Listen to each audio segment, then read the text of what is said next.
This is the first stage of our construction. What you see over here is $1 million building project. The biggest institution of this kind in America. I never dreamt that I'd be building a synagogue. Total cost of phase one will be $25 million. To my left over here is a piece of land that we just purchased. Who would have thought about this so many years ago when we first came? When the Rebbe sent us his personal motivation to put the cornerstone for our shul, 5 years later we're here.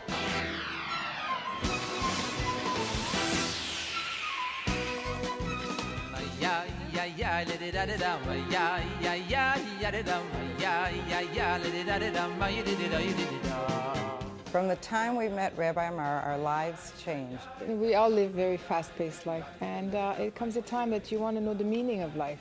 There's a certain magic, a certain enthusiasm, that once we experience a service together, there's something that I don't know what it is, but there's a magic to it.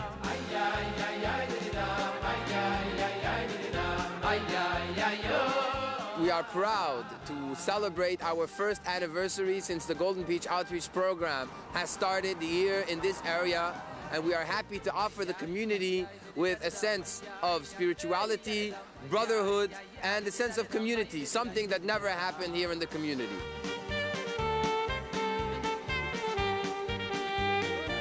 I think we have the right location, the right spot to reach a lot of people. But in the last decade or 15 years, the Jewish population here has doubled and redoubled.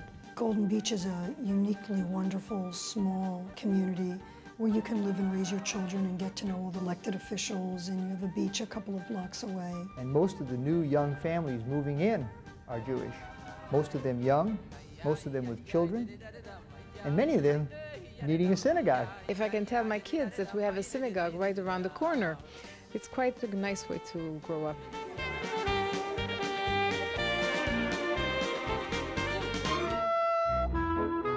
And eventually the whole purpose of creation was for that soul to come into a body and to be able to remain connected to its source even when it becomes disconnected. Oh, he's wonderful. That's the reason I'm in the class. I love his enthusiasm and his passion. Last time it was 4 or 5 people. Now we're getting to be a group, a real group. Women that have lived on the same street for years, not know each other, and through a Torah class in somebody's home, they meet and they take each other's phone numbers and suddenly they become friends. I think that's what it's all about.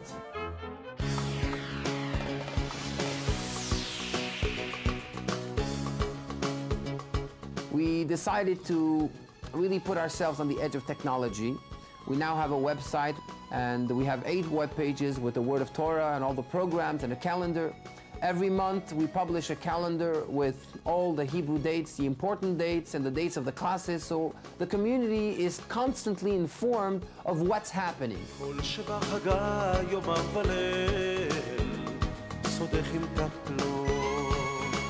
It's important to have a rebbetzin in a community, to have a woman that's there to teach and to speak about women's issues, to speak about the role of the woman according to Torah. The woman is the center of the home. She's the pillar of her home.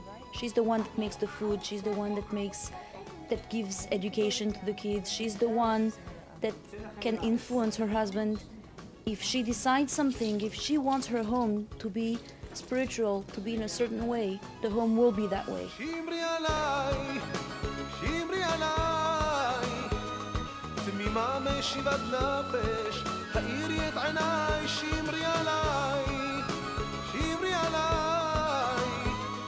I think it's very nice that the Kriegels that live right here, 176 Ocean Boulevard, agreed to put up a menorah right on their lot to show their Jewish pride and to show all the residents what night of Hanukkah it is. It's the first time in the history of Golden Beach that such a thing happens, and I think it's absolutely wonderful. If they don't have one at home, they symbolize, look at it and say, wow, that's part of us.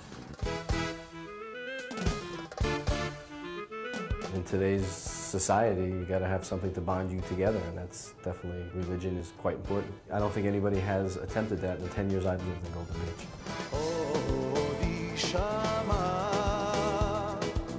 I think it's important having the shul here in many other ways, not just for the hotel itself, but for the Sunny Isles community and for the Golden Beach community. as an outreach to these communities that probably never had an Orthodox shul to go to before. Now there's a place for them to come.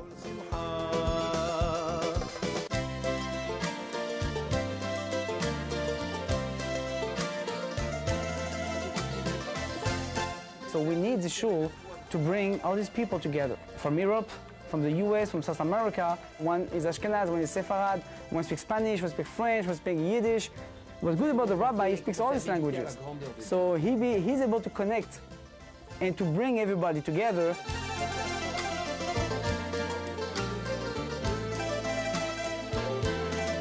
A pleasure to interact with a rabbi that is not only the rabbi of the community, but he's the rabbi of our family, our friend, and a cherished member of all of us and our children.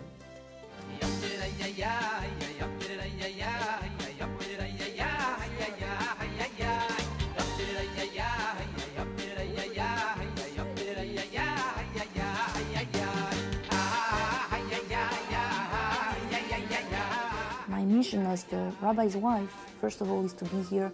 I support my husband, and I truly believe in what he's doing, and I know that he's doing great things, and we'll do it together. It's not only something which is external, it's something which is within, it's something which is very deep. There's something very special about this rabbi, is that he's bringing two worlds in one. He is a Lubavitch rabbi, and he's also Sephardic. He has the seriousness of the Hasidim and the emotion of the Sephardim. So for me, it's very appealing. And through Rabbi Amar, I've come to realize that there's much more importance and depth of the religion than what I had just known. I think it's something very, very touching to be in this community and to share an important moment like this in my life and in the life of my family. A moment which I think is going to bring the community even closer together. And eventually that's going to bring us to really follow the same purpose and to work hand in hand. To have a joyful moment like the birth and the bris of my son, to bring us together, I think is a center point and is a cornerstone to more and more happy events. Muchas gracias para venir a la noche. Thank you very much for coming tonight. Merci beaucoup d'être venu ce soir. A großen Dank für kommen heint bei Nacht. Toda rabba שבאתם הלילה.